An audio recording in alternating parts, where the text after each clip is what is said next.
So every single time I tell somebody that I'm going to Disneyland, their first question is, where do you stay? Do you stay at the hotels across the street or do you stay at the Disney hotels? And my opinion on that has actually changed in the last 2 years. So let's get into it. Let's get into what is potentially the best case for your family and for your trip. Okay, let's first just start off with a quick geography lesson. Okay, here is your map of Disneyland. In the middle, you've got the two theme parks, Disneyland, Disney's California. And then on the left-hand side, you've got downtown area. So you've got the Grand Californian Hotel, the Disneyland Hotel, and the Pixar Hotel. Those are all Disney themed, they're Disney owned, yada, yada, yada. Then on the left or the right-hand side, you've got Harbor Boulevard and all of the hotels that run around that street. Those are called Good Neighboring Hotels. That's what they're called on the Disney website and whatnot. These are the Marriotts, the Hiltons, the Hyatts, things that you can actually use your points on, like your Chase points, your Capital One points, Marriott, Hyatt, so on and so forth. These are usually really, really great. We've stayed at these a lot in the past. Way back whenever I was a kiddo, they were like $50 a night, which was fantastic. Now they're reasonably priced hotels at like $250 a night, which is insane. That being said, let's dive into this section really, really quick. I've done like a full review on the 3 Disney themed hotels. So I'll only touch on that a little bit in this video, but let's talk about the Good Neighboring Hotels first. Now, this last trip that we went on back in July to Disneyland with our entire family, we stayed at the Fairfield.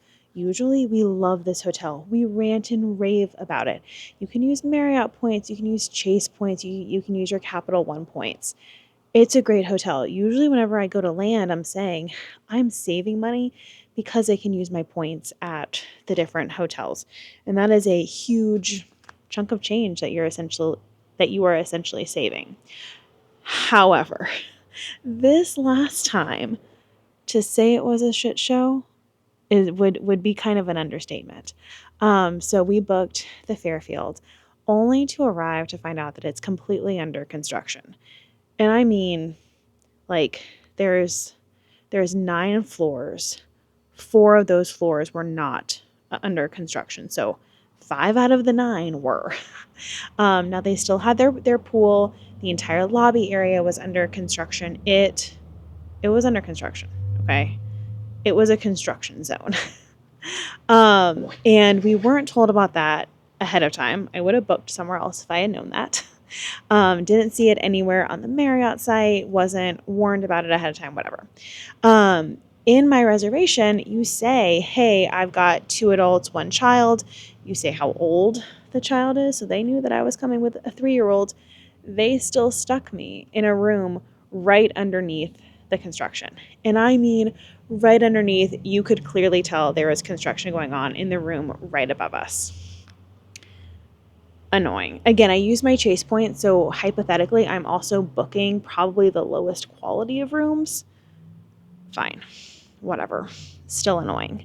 So then whenever we go to check in, they say, oh, you guys are right underneath the construction. Do you want a different room for you? With like your toddler? And I was like, yes, please. Like we take naps during the day. Like that's crazy ridiculous. And turns out they didn't even have another room available. So couldn't move us at all. All right, fine. Sounds good.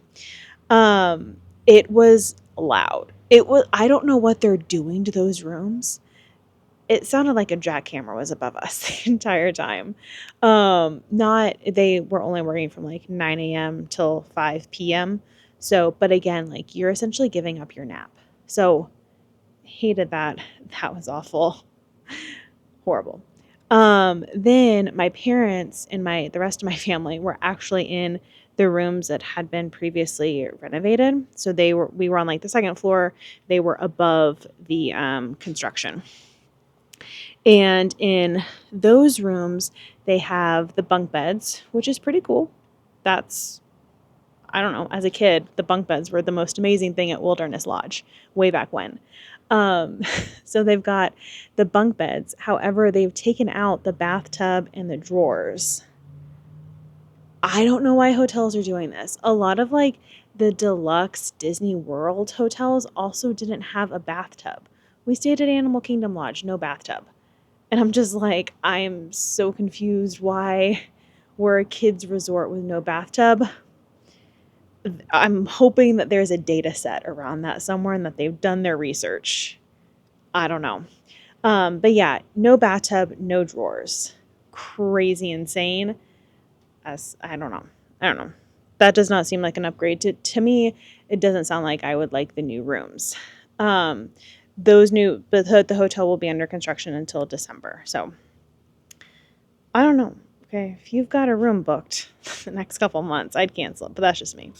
So anyway, so again, we've ranted and raved about this hotel in the future or in the past, and absolutely had a terrible experience last time, which is fine. Like that kind of thing happens. Now that being said, we've stayed at some others that have been just fine. We did a run Disney race and stayed at the Tropicana, the tropical one. That one's changed. It's changed ownerships a couple of times, but it's it's fine. I don't know. I think that the whole point and what I was talking to my family about is that you don't remember the good neighboring hotels. They're hotels, they are rooms, they've got AC, they've got like, their pool is like a hole in the ground. It's totally fine. But they are not there to create the memory. Your memory is in the parks. And so if that's the vacation that you guys have, great, fantastic, then stay at these other hotels. Or if you want to use your points, again, we've saved thousands of dollars on our trips throughout the years because we can use our Chase points there. And it was always worth it. And this was before I had kiddos. And even whenever they're young, right? Kids don't necessarily care. As I'm getting older, though, I'm actually appreciating the Disneyland hotels. Because again, right, we had a bad experience at the Fairfield. My entire thought process multiple times was Disney would never. Disney would never allow this to happen. Like, what the heck is going on? We have stayed at the Grand Californian Hotel, and I made a review on it actually saying that I wouldn't stay there again because it's way too pricey for what it is. However, that being said, our flight ended up getting delayed and we got in probably at like 1 a.m. And we were only staying there for maybe 2 nights at the time. And the receptionist was like, "Oh, why don't I give you guys a late checkout so you can fully enjoy the hotel?" Fantastic. Amazing. Didn't even have to ask, right? Disney does provide that additional customer service that you just don't get at other places. And it is impressive.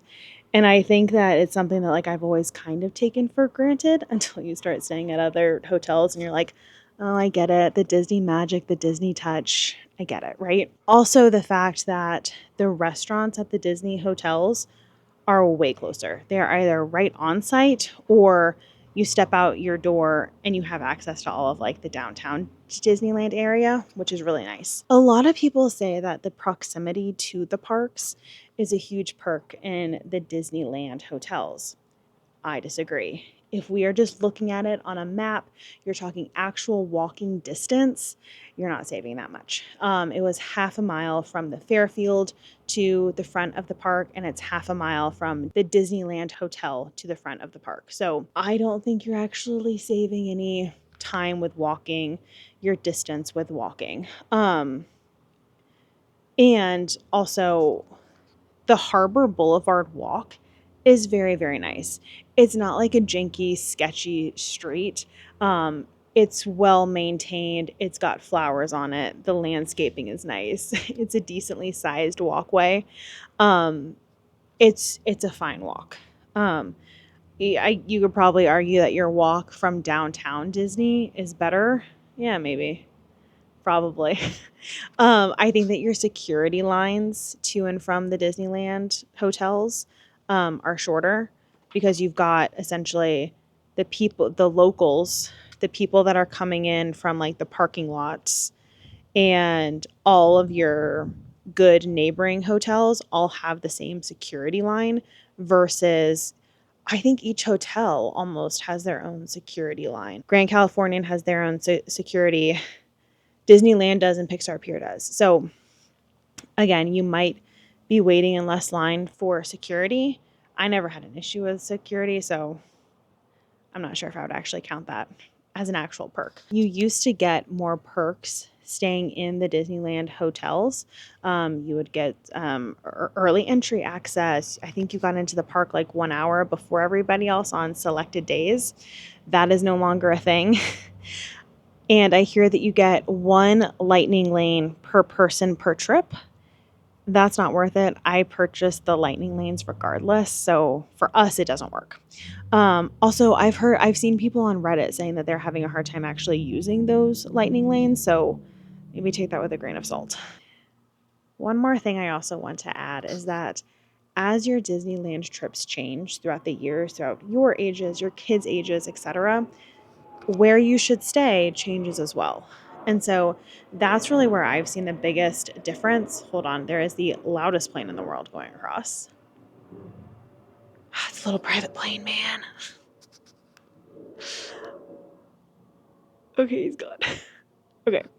Um, so whenever I was going to Disneyland as a teenager or even like a preteen and a young adult, I wasn't taking a nap like every single day, right? So we would rope drop the park and we would close the park.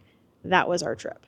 So in those trips, we weren't really actually staying and utilizing the hotels. Those good neighboring hotels were fantastic and great, served our purpose, an A plus.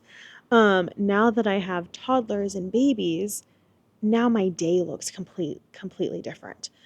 So nowadays we will typically rope drop, do a bunch of rides and characters in the morning, and then like right after lunch, right, 1 p.m. through like 4 p.m., when it's hot, when it's crowded, all that, when it's nap time, and we will go back to the hotel, whether it's to swim, relax, have quiet time. Disneyland is very stimulating.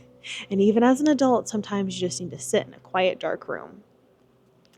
And so now that we're taking those breaks in the middle of the day, the luxury of a Disneyland hotel is making its appeal, right? There is a difference between having a pool with a bunch of slides and just a hole in the ground.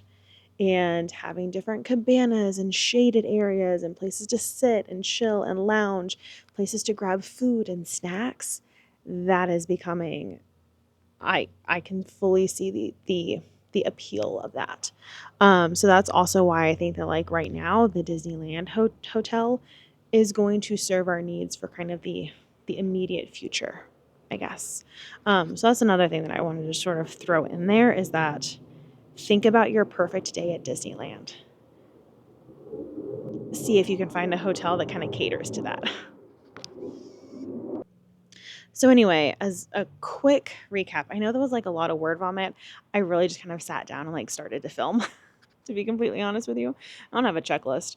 This is just my own experience on things. So pros and cons of staying at the good neighboring hotels. Your pros are they're cheaper. You can use your points. That's it. That's it. Your cons are that they're further away from food and you are missing out on the Disney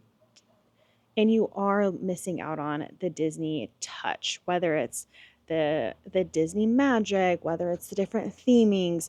You're not going to necessarily remember the hotel that you stayed at if you're staying at one of these good neighboring hotels. Those are pros and cons for me personally. Now for the Disneyland hotels, your cons are the cost. I would argue that that's probably the only con. Your con is that they're crazy expensive, right? Your pros are that you are going to be getting a much more impressive pool. You're going to be having the Disney theming. Your restaurants are going to be very, very close. And what else? You're probably going to have additional like the amenities, the services. We also, we were able to get a crib in our room for our 1.5-year-old. So little things like that that Disney just kind of has on hand, the good neighboring hotels might or might not. Grain of salt. I know, like, I feel like I simplified it down, because people will get on here and we'll get really complicated with it all. Look, at the end of the day, do what's best for you. I am now more slowly leaning toward the Disneyland themed hotels, because I appreciate them. I like the simplicity of them. I like everything being in one place. And I walked through the Disneyland Hotel for the first time the other day. Y'all, she is stunning. She's stunning. She's shaded. The pool is really, really cool. I was very, very impressed walking through the Disneyland Hotel. The Grand Californian Hotel, again, we've stayed there before. Wasn't super impressed with it. I just didn't think I was getting enough for the $800 a night that I was spending. Disneyland Hotel technically was only $600 a night. It felt a little bit more reasonable. I don't know. So anyway, that is my 2 cents worth. I hope that this helps you whenever you're planning your next trip.